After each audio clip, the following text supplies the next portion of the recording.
Ustadz, aku pernah mendengar ceramah di YouTube, katanya kalau lagi azan terus di tangan ini ada makanan, katanya teruskan saja makan karena hadisnya seperti itu. Betul, hadisnya betul, memahaminya yang salah. Kenapa kok hadisnya betul, memahaminya yang salah? Subuh itu azannya ada dua, azannya Abdullah bin Ummi Maktum dan azannya Bilal bin Rabah. Yang satu azan menandakan imsak, yang satu azan menandakan masuk waktu subuh.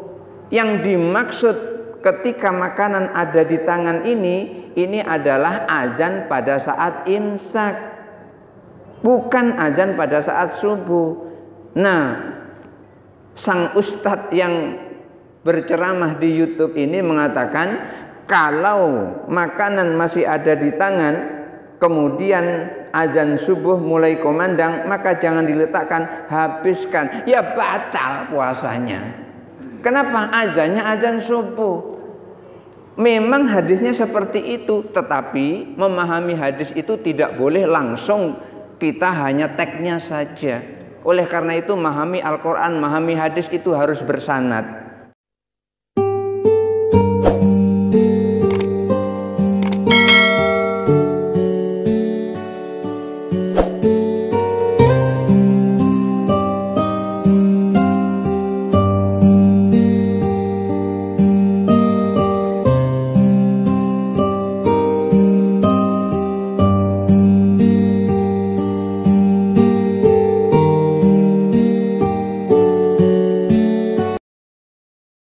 Assalamualaikum warahmatullahi wabarakatuh. Innal hamdalillah wassalatu wassalamu ala Rasulillah wa ala alihi wa ashabihi wa mawala, la haula wa la quwata illa billah. Rabbi syrah li sadri wa yassir li amri wahlul 'uqdatam min lisani yafqahu qawli, amma ba'du. Ibu-ibu jamaah pengajian Masjid Al-Munawwarah yang dirahmati Allah, saya pernah membaca pesannya Mbah Kiai Soleh Darat. Mbah Kiai Soleh Darat itu adalah seorang ulama yang hidup pada tahun 1800 Masehi pada saat perang Diponegoro. Mbah Kiai Soleh Darat itu sangat tertarik dengan karya seorang ulama bernama Syekh Ibrahim Al-Laqani. Syekh Ibrahim Al-Laqani ini membuat kajian tauhid, tapi hebatnya kajian tauhid yang disajikan oleh Syekh Ibrahim Al-Laqani itu cuman 144 baris. Dan dari 144 baris itu disarah oleh para ulama menjadi setebal ini. Dari 144 baris itu, satu barisnya itu kurang lebih disarah sampai 6 atau 7 halaman. Itu satu barisnya. Apa di antara yang disajikan atau yang disampaikan oleh Syekh Ibrahim Al-Laqani?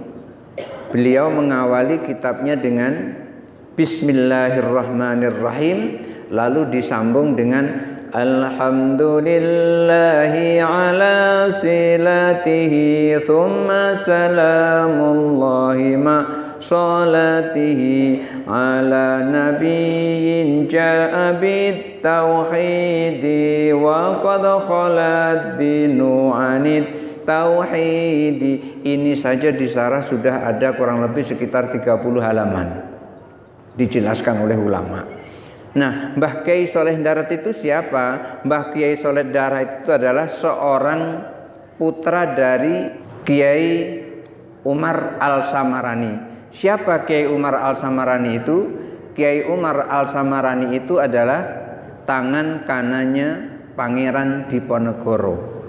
Di rumah Kiai Al-Samarani ini, Kiai Urman Al-Samarani ini, ulama-ulama pada ngumpul, dan disitulah Soleh Darat kecil belajar dengan ulama-ulama itu, yang akhirnya diajak oleh ayahnya untuk menunaikan ibadah haji ke Mekah, dan di sana beliau menimba ilmu lebih dalam lagi, dan ayahnya meninggal di sana. Akhirnya dibujuk oleh Mbah Kiai Khalil Bangkalan. Bapak, Ibu ada yang kenal Mbah Kiai Khalil Bangkalan? Mbah Kiai Khalil Bangkalan itu adalah gurunya Mbah Kiai Hasyim Asy'ari. Mbah Kiai Hasyim Asy'ari kenal? Pendiri NU, ya mendak kenal. Mbah Kiai Hasyim Asy'ari itu pendiri NU, gurunya bernama Mbah Kiai Khalil. Mbah Kiai Khalil ini membujuk Mbah Kiai Soleh Darat untuk pulang kampung menyebarkan Islam di kampungnya, yaitu di daerah Semarang. Nah, akhirnya disitulah Mbah Kiai Soleh Darat menyebarkan dan punya murid banyak sekali. Di antara muridnya Mbah Kiai Soleh Darat siapa? Di antaranya adalah Raden Ajeng Kartini. Kenal itu? Jangan nggak kenal pula dengan Raden Ajeng Kartini. Namanya kenal. Raden Ajeng Kartini itu belajar Islam itu kepada Mbah Kiai Soleh Darat. Oleh karena itu, ketika Mbah Kiai Soleh Darat itu menyampaikan ilmu Al-Quran diterjemahkan ke dalam bahasa Jawa, Raden Ajeng Kartini membacanya terasa tentram. Akhirnya disuruh menerjemahkan seluruhnya ke dalam bahasa Jawa. Dan beliau juga tertarik dengan karya Syekh Ibrahim Al-Laqani yang disebut dengan Jauharut Tauhid. Itu kemudian beliau jelaskan dalam bahasa Jawa, namanya Sabilul Abid ala Jauharit Tauhid. Itu karya dari Mbah Kiai Soleh Darat. Beliau Mbah Kiai Soleh Darat nyampaikan sama kita, orang Islam itu wajib belajar. Kalau kita wajib belajar 9 tahun, tapi kalau orang Islam wajib belajar minal mahdi ilal lahdi, mulai dari buayan sampai ke liang lahat. Gimana di liang lahat itu belajar? Oleh karena itu ketika orang meninggal kan ada yang ditalkin. Pernah dengar kata-kata talkin? Diajari, kalau ditanya begini nanti jawabnya begini, tanya begini jawabnya begini. Ada orang yang tidak paham, mana bisa dengar, orang sudah mati. Kalau ada orang yang berkata seperti itu, berarti Rasulullah tidak pernah menyuruh orang mengucapkan salam ke kuburan. Maksudnya ketika masuk kuburan tidak diperintahkan untuk mengucapkan salam. Ternyata ketika kita masuk ke area kuburan kita disuruh mengucapkan salam. Assalamualaikum ya ahlad diyar minal mu'minina wal mu'minat fa insyaallahu bikum lahikun. Kita diperintahkan, artinya apa? Mereka dengar. Di dalam kitab Ar-Ruh Ibnu Qayyim, siapa Ibnu Qayyim? Ibnu Qayyim itu adalah muridnya Ibnu Taimiyah. Siapa Ibnu Taimiyah? Pertanyaan lari ke situ lagi. Ibnu Taimiyah itu adalah ulamanya orang Wahabi. Ibnu Qayyim di dalam kitab Ar-Ruhnya itu menyampaikan sebuah riwayat bahwa pada saat perang Badar kaum musyrikin banyak sekali terbunuh, sehingga Rasulullah perintahkan orang-orang yang terbunuh di perang Badar itu dikumpulkan. Di mana mengumpulkannya? Di sebuah sumur. Sudah dimasukkan ke dalam sumur, kemudian Rasulullah dekati sumur itu lalu nengok ke bawah orang-orang yang sudah dimasukkan ke dalam sumur tadi. Di situ Rasulullah sampaikan kepada orang-orang kafir yang sudah meninggal itu, hal wajadtum ma wa'ada rabbukum wa qad wajadtu ma wa'ada rabbuna. Apakah kalian, wahai orang-orang kafir Quraisy yang sudah meninggal, kalian sudah dapati janji Tuhan kalian? Aku telah mendapati janji Tuhanku, yaitu menang perang Badar. Lalu ketika Rasulullah ngomong dengan orang mati itu, orang pada heran, ada apa ini? Rasulullah kok ngomong dengan orang yang sudah meninggal, tapi nggak berani ngomong, nggak berani negur. Yang berani cuma satu, siapa? Umar bin Khattab. Umar bin Khattab mendekati Rasulullah, ya Rasulullah, mulai kapan engkau bisa ngomong dengan orang mati? Lalu Rasulullah sampaikan, wallah Demi aku yang berada di tangannya, walladzi nafsi biyadihi, orang yang meninggal itu pendengarannya lebih tajam daripada orang yang hidup. Kalau ada orang meninggal, kemudian ibu ngerasani ngomongin orang yang meninggal tadi, walaupun ibu duduk di teras, itu dengar dia, pendengarannya lebih tajam daripada orang yang hidup. Itulah kenapa kita disuruh untuk belajar mulai dari buayan sampai ke liang lahat. Di liang lahat pun masih dituntun selama malaikat belum datang. Kalau kita sudah berangkat dari situ, maka malaikat baru datang. Begitu nggak ada langkah lagi di atas kuburan itu, baru malaikat datang mendudukkan orang itu dan memberi pertanyaan. Di antaranya adalah pertanyaan-pertanyaan tauhid, man rabbuka. Tapi ibu nggak usah belajar dari sekarang, nggak usah nanti man rabbuka, Rabbi Allah, nggak usah belajar kayak gitu. Kenapa kok nggak usah belajar kayak gitu? Yang penting ikut pengajian seperti ini, nanti cara jawabnya diajari sendiri oleh Allah. Allah turun langsung ngajari orang yang suka pengajian seperti ini. Jadi nggak usah belajar. Kenapa? Karena pada saat itu al-yauma nakhtimu ala afwahihim wa tukallimuna aydihim wa tashhadu arjuluhum bima kanu yaksibun. Pada saat itu mulut dikunci, yang berbicara tangan, kaki, anggota badan kita yang menjadikan saksi atas pertanyaan yang diberikan oleh malaikat itu. Artinya kita nanti akan menjawab dengan perbuatan kita, bukan mulut kita. Karena menjawab dengan mulut banyak bohongnya daripada menjawab dengan perbuatan kita. Orang sholat saja melakukan perbuatan kadang-kadang masih bohong. Kadang-kadang masih bohong. Syarat orang sholat supaya diterima oleh Allah itu syaratnya adalah ikhlas. Kalau ibu sholat nggak ikhlas, sia-sia, nggak akan diterima oleh Allah. Kenapa kamu sholat maghrib? Itu ada calon besan. Gara-gara calon besan baru sholat maghrib. Kalau nggak ada calon besan nggak jadi sholat maghrib. Itu namanya sholatnya usolli fardhal maghribi salasa rakaatin mustaqbilal qiblati li calon besan. Begitu itu jadinya, bukan lillahi ta'ala, tapi li calon besan. Sholat yang diterima adalah sholat yang ikhlas. Jadi orang yang ikhlas itu sholatnya akan diterima. Imam As-Samarkandi menyebutkan ma fu'ila lillahi kubila wa ma fu'ila linnasi rudda. Siapa orang yang beramal karena Allah pasti diterima, dan siapa orang yang beramal karena manusia pasti ditolak. Oleh karena itu salah satu dari syarat untuk diterimanya ibadah kita adalah ikhlas. Kalau tidak ada ikhlas tidak bisa. Orang menjalankan perintah Allah itu namanya ikhlas. Apa itu ikhlas? Iradatullahi bitta'ati, menghendaki Allah dengan menjalankan perintah-perintahnya, taat kepada Allah, itu namanya ikhlas. Lalu apakah ikhlas itu cukup? Belum cukup. Orang sholat itu tidak cukup ikhlas. Orang sholat itu harus jujur. Apa ada orang ikhlas tapi nggak jujur? Banyak. Nih bukti nih, kita carikan buktinya. Ada orang ikhlas tapi nggak jujur. Umpamanya begini.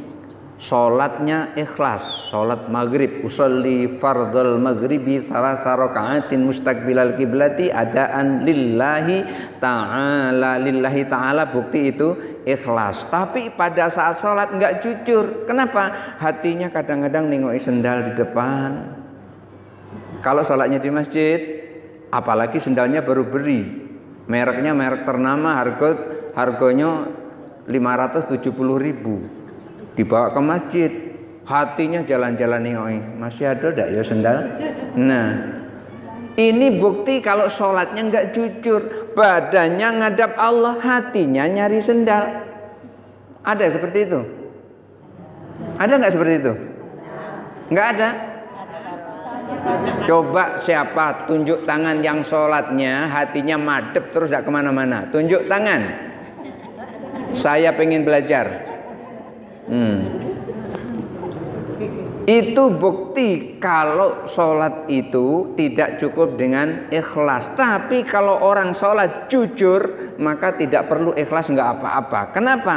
Karena dia sholat, jujurnya sholat berarti di dalamnya adalah menjalankan perintah Allah, badan dan hatinya sama-sama menghadap Allah. Lalu bagaimana caranya kalau hatinya keliling masjid pada saat sholat? Ya ditarik kembali, sholat nih, keliling terus. Masih ada motor di situ, masih ada sendal situ, mundar mandir, marahi hatinya seperti itu. Dan bahkan pada saat sholat kadang-kadang hati itu dialog, ngomong sendiri, apalagi yang lagi punya masalah.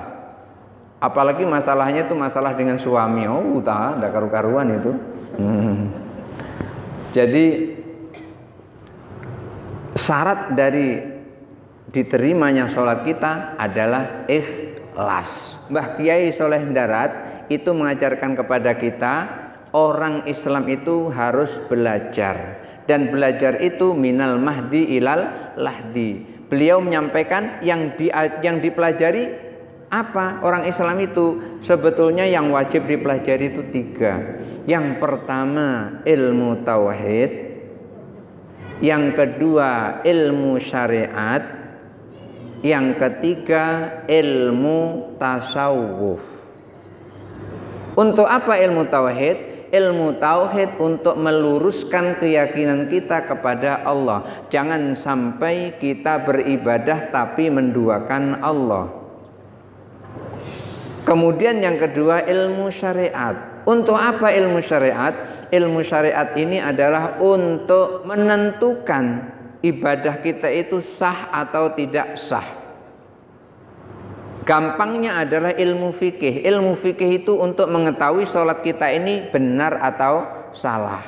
Kalau ada orang sholat nggak pakai wudhu, padahal dia sudah berkali-kali buang angin jebrat-jebrut, tapi sholat gitu saja, berarti sholatnya tidak sah. Ukurannya apa? Ilmu fikih. Maka penting belajar ilmu fikih. Kalau ada orang puasa, siang hari makan, minum, itu puasanya tidak sah. Kenapa? Karena menurut ilmu fikih orang puasa itu harus menahan makan dan minum mulai dari terbit fajar sampai terbenam matahari. Ingat, mulai terbit fajar. Kalau terbit fajar itu berarti mulai azan subuh. Kalau sudah azan subuh jangan ada yang makan. Kalau azan subuh masih makan berarti puasanya batal. Lalu ada angkat tangan, Ustadz, aku pernah mendengar ceramah di YouTube, katanya kalau lagi azan terus di tangan ini ada makanan, katanya teruskan saja makan karena hadisnya seperti itu. Betul, hadisnya betul, memahaminya yang salah. Kenapa kok hadisnya betul, memahaminya yang salah? Subuh itu azannya ada 2, azannya Abdullah bin Ummi Maktum dan azannya Bilal bin Rabah. Yang satu azan menandakan imsak, yang satu azan menandakan masuk waktu subuh. Yang dimaksud ketika makanan ada di tangan ini adalah azan pada saat imsak, bukan azan pada saat subuh. Nah, sang ustadz yang berceramah di YouTube ini mengatakan kalau makanan masih ada di tangan kemudian azan subuh mulai kumandang, maka jangan diletakkan, habiskan. Ya batal puasanya. Kenapa? Azannya azan subuh. Memang hadisnya seperti itu, tetapi memahami hadis itu tidak boleh langsung kita hanya teksnya saja. Oleh karena itu memahami Al-Quran, memahami hadis itu harus bersanad.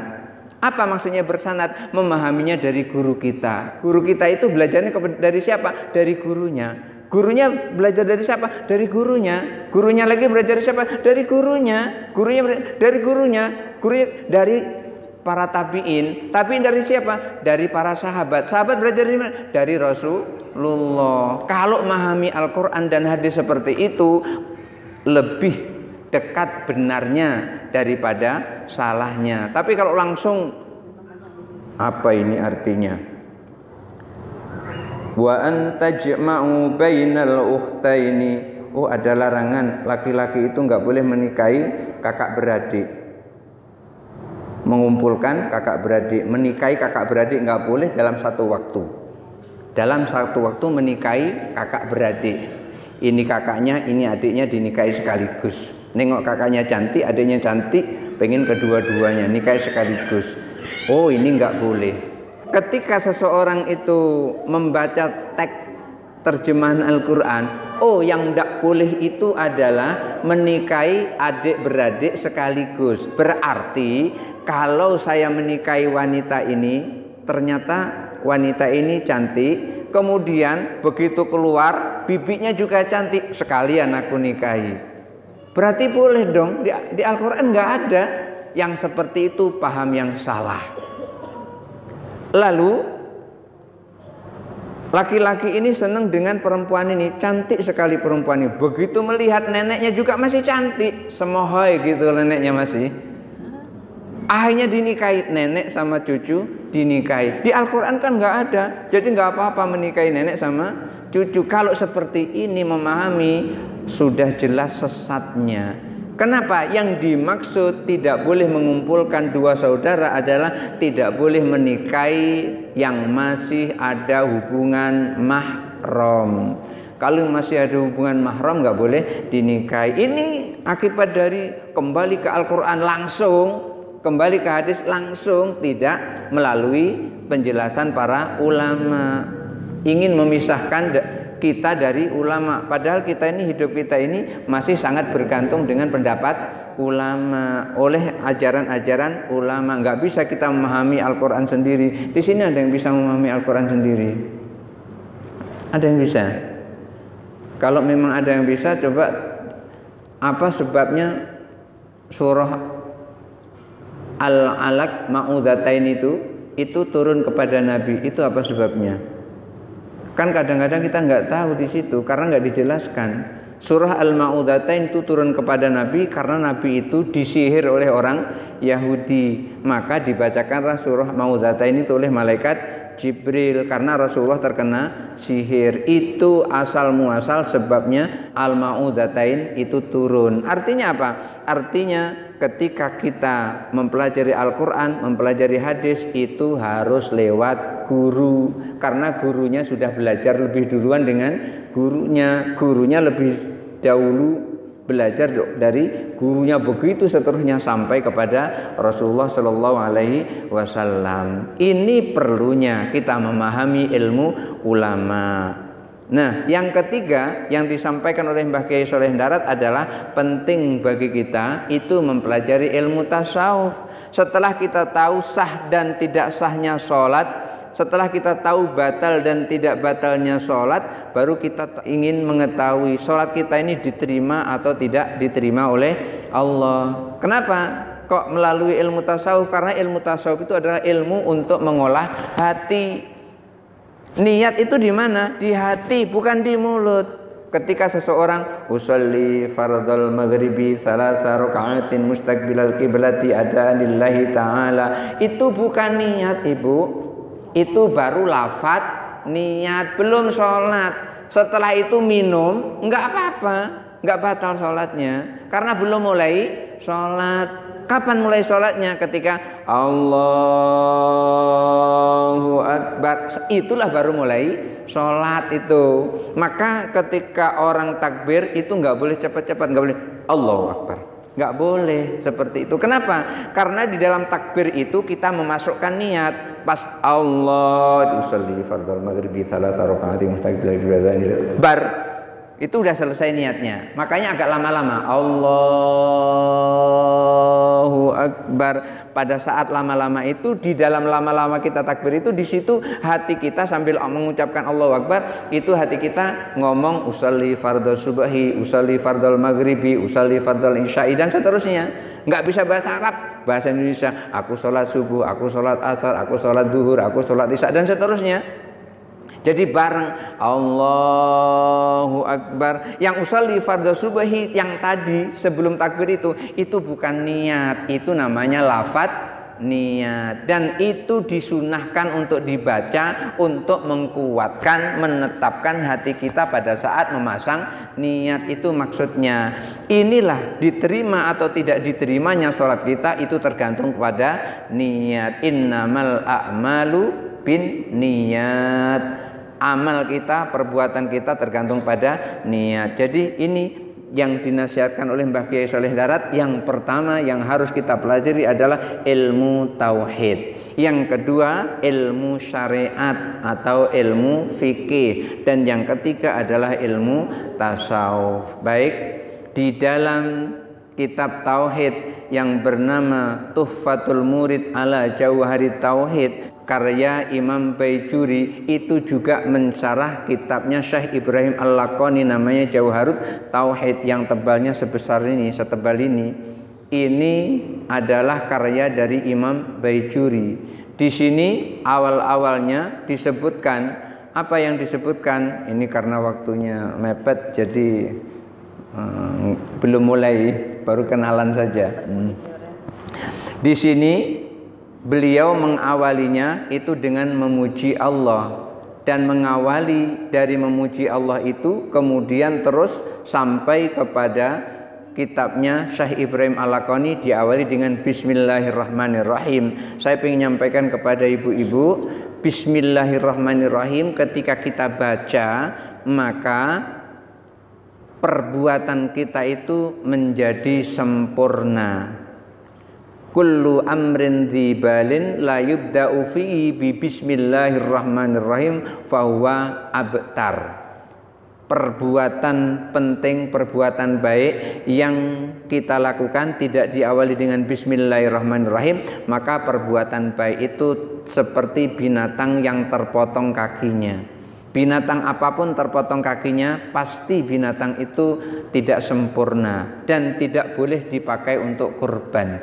Ibu punya sapi gemuk 200 kilo berat sapi itu, tapi kakinya potel.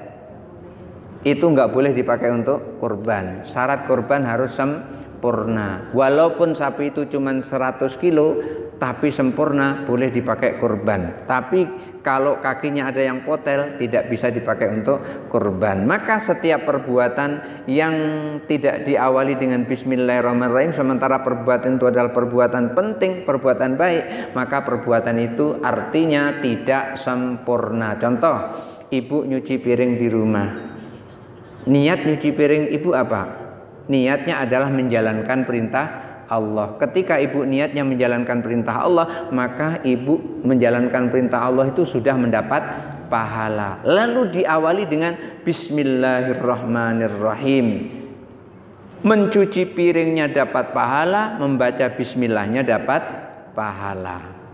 Tapi ingat, tidak semua yang dibacakan diawali dengan bismillahirrahmanirrahim itu dapat pahala. Tidak semua. Bisa juga nanti ketika seseorang membaca bismillahirrahmanirrahim itu dapat dosa besar. Contoh, ketika ada perempuan sudah punya suami, karena suaminya jarang pulang, dia lirik-lirik ke tetangga, di situ ternyata tetangga itu ada laki-laki. Lalu dia meliriknya mengucapkan bismillahirrahmanirrahim. Yang seperti itu lirikan dengan bismillahirrahmanirrahim itu berdosa. Kenapa? Karena yang dilirik laki-laki, tetangga, bukan mahram. Tetapi ketika suaminya yang jarang pulang tadi datang, terus begitu datang disambut dengan bismillahirrahmanirrahim, itu yang dapat pahala. Jangan begitu suami tetangga datang langsung bismillahirrahmanirrahim, itu bukan pahala tapi dosa. Itu namanya haramun lidzatihi. Tapi ada nanti namanya haramun lil aridi, itu dijelaskan semuanya di dalam kitab ini.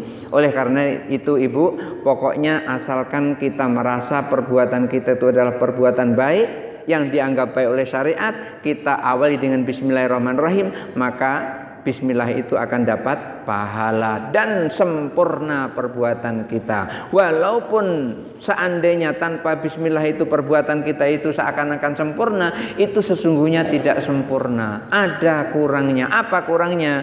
Pahalanya tidak sempurna. Kenapa? Karena tidak diawali dengan bismillahirrahmanirrahim. Dulu ada seorang ibu-ibu, ya sekarang sih ada ibu-ibu, tapi yang saya maksud itu, dulu ada seorang ibu-ibu itu ketika diperintahkan oleh suaminya atau melakukan apapun di rumahnya itu selalu mengucapkan bismillahirrahmanirrahim. Suaminya datang pengen nyambut suaminya, begitu nengok suaminya datang langsung ke belakang bismillahirrahmanirrahim, ambil gelas bismillahirrahmanirrahim, tuangkan air bismillahirrahmanirrahim, taruh air di atas nampan bismillahirrahmanirrahim, diangkat ke depan bismillahirrahmanirrahim, ngasihkan ke suaminya bismillahirrahmanirrahim, minum pak bismillahirrahmanirrahim.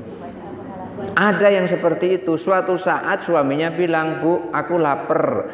Ya pak tunggu sebentar, ke belakang bismillahirrahmanirrahim, ambil piring bismillahirrahmanirrahim, ambil nasi bismillahirrahmanirrahim, centongnya dimasukkan dalam rice cooker bismillahirrahmanirrahim, diangkat bismillahirrahmanirrahim, taruh bismillahirrahmanirrahim. Lama sekali sampai suaminya pegel. Tapi apa itu salah? Tidak salah, benar. Akhirnya suatu ketika suaminya ini pengen ngerjai istrinya tadi. Dibilang, bu aku punya barang bagus nih, tolong ya disimpan, jangan sampai hilang. Suatu saat nanti bapak perlu, ibu jangan sampai hilangkan barang ini. Akhirnya diterima oleh istrinya. Bismillahirrahmanirrahim, dibungkus rapi-rapi, ditutup, sudah ditutup dibungkus lagi. Tutupnya itu ditutup lagi begitu. Ini barang ini dibungkus, udah tuh ada tudung, ditutup, udah tuh ditutup lagi, saking pengen menjaga barangnya suami. Karena istri yang baik itu adalah istri yang mampu memelihara dan menjaga harta benda suami sampai suaminya pulang. Akhirnya apa? Dibuatnya sibuk oleh suaminya sehingga si istri tadi itu nggak ingat lagi kepada simpanannya tadi. Oleh si suami tadi diambil, dilemparkan ke dalam sumur karena sebetulnya itu bukan barang berharga. Setelah dilempar ke sumur, apa yang terjadi? Dia panggil istrinya, bu sini sebentar. Apa pak? Mana barang yang bapak titipkan sama ibu? Sini tolong dikembalikan ke bapak. Begitu mau buka tudung nasi tudung yang ditutup tadi, dia ucapkan bismillahirrahmanirrahim. Malaikat mendengar perintah dari Allah, rudda ala makanihi, kembalikan malaikat yang dibuang tadi ke tempatnya. Langsung oleh malaikat diambil, dimasukkan ke dalam situ. Diambil ini pak, langsung bengong, ngango mulutnya suaminya tadi itu. Ini cerita ada dijelaskan dalam kitab namanya Nawadirul Qulyubi. Saya baca begitu ceritanya. Ini adalah cerita orang-orang kaum sufi, bahwasanya ketika seseorang baca bismillahirrahmanirrahim itu artinya dia ini melakukan sesuatu bukan untuknya tapi untuk Allah. Di dalam tafsir namanya tafsir Madrasi, kebetulan saya di Pondok Pesantren An-Nur Tangkit itu diberi materi atau diberi pelajaran untuk mengajarkan ke santri-santri, namanya tafsir Madrasi. Di dalam tafsir Madrasi itu dikatakan seseorang yang membaca bismillah itu hakikatnya bukan melakukan untuk dirinya sendiri tapi melakukannya untuk Allah. Ketika kita makan dengan bismillah, hakikatnya kita makan bismillah itu bukan karena kita tapi karena perintah Allah. Oleh karena itu jangan remehkan kalimat bismillahirrahmanirrahim. Dan bismillahirrahmanirrahim itulah bu, saya sampaikan, saya tahaddusun nikmah, saya ingin menceritakan nikmat yang pernah saya dapat dengan bismillahirrahmanirrahim itu ketika saya masih dalam kondisi yang sangat susah. Istri sudah ada, anak sudah ada, tapi nggak mampu cari nafkah. Akhirnya saya baca bismillahirrahmanirrahim dalam sehari semalam 786 kali. Tapi saya baca setiap habis sholat isya 786 kali. Kalau saya baca kurang lebih sekitar 20 menit. Itu karena lagi susahnya, itulah yang saya baca. Sampai akhirnya saya ditemukan dengan seorang yang banyak duit, namanya Pak Haji Abdullah Halim Nadar. Dia adalah toke kayu, berasal dari Sungai Ruan istrinya. Kalau dianya adalah orang Cina tapi dari Medan, Cina Medan, memperistri gadis Sungai Ruan. kemudian mempertemukan saya melalui Al-Quran. Lalu setelah 2 tahun ngajari anaknya ditawari, Ustadz mau nggak berangkat haji? Kalau ibu ditawari kayak gitu mau nggak kira-kira? Jawaban cuma satu, mau. Saya juga begitu, mau. Langsung dibuatkan cek. Rupanya orang kaya itu nggak perlu pakai duit kontan, cukup cek tulisan. Begitu tulis itu, isinya adalah waktu itu 25.600.000. Pas begitu pulang, saya melihat ada merek rumah dijual. Hati goyah, haji apa rumah nih? Goyah nih, haji apa rumah? Saya tanya masuk situ, Pak, rumah ini dijual berapa, dibuka harganya? 25 juta Pak. Pas berarti? Pas nih, masih sisa 600.000. Akhirnya besok lagi saya ketemu dengan beliau, Pak, boleh enggak 25 juta itu saya belikan rumah? Ngontrak rumah naik terus Pak, tiap tahun. Naik haji nanti boleh, apa katanya? Kalau Ustadz nggak mau naik haji, tolong kembalikan ceknya. Mulai bimbang nih. Akhirnya cek tidak saya kembalikan. Baik Pak Haji, saya mau naik haji. Ternyata dari naik haji itu saya berdoa. Pertama, ya Allah, berikan aku anak yang bisa hidup umurnya panjang. Akhirnya begitu berdoa di Multazam, jam 8 saya pergi ke wartel, ngebel istri. Apa kata istri? Kak, aku hamil. Baru berdoa minta anak, langsung hamil. Itu bukti kalau doa di Multazam itu diijabah oleh Allah. Akhirnya saya berdoa lagi, ya Allah, aku nggak punya rumah tiap tahun ngontrak, berilah aku rumah. 2003 saya berdoa, 2006 saya dikasih rumah. Alhamdulillah sekarang saya nggak ngontrak lagi. Masih berdoa lagi, ya Allah, kawan-kawan sudah diangkat jadi PNS semuanya, tinggal aku, padahal IP ku 3,7 dulu paling tinggi. Kawan-kawan di bawah. Ya Allah, angkat aku juga PNS. Ikut daftar PNS dari tahun 91 sampai umur habis, enggak diterima-terima, enggak masuk-masuk. Akhirnya ada surat disuruh melengkapi bahan. Akhirnya 2008 saya melengkapi bahan. 2007 melengkapi bahan. 2008 langsung keluar SK tanpa ikut tes. Itu berangkat dari mana? Dari Bismillahirrahmanirrahim 786 kali awal mulanya itu. Kemudian berdoa lagi, ya Allah, ternyata naik haji enak ya Allah. Tariklah ke sini lagi untuk naik haji. 2012 ada kawan saya namanya Ustadz Adi Sumarno. Apa katanya? Tat, yuk kita ikut tes jadi petugas haji.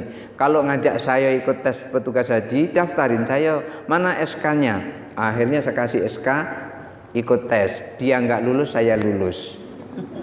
2012 saya berangkat haji lagi. Itu berangkat dari mana? Dari Bismillahirrahmanirrahim. Jadi ibu jangan remehkan kalimat Bismillahirrahmanirrahim. Kenapa? Ketika kita menyampaikan Bismillahirrahmanirrahim, membaca Bismillahirrahmanirrahim pada saat kita melakukan apapun, itu hakikatnya adalah kita melakukannya itu karena Allah, bukan karena kita. Mudah-mudahan ada manfaatnya. Itu saja dulu. Sudah jam 5, kurang lebihnya mohon maaf. Wallahul muwaffiq ila aqwamit thoriq.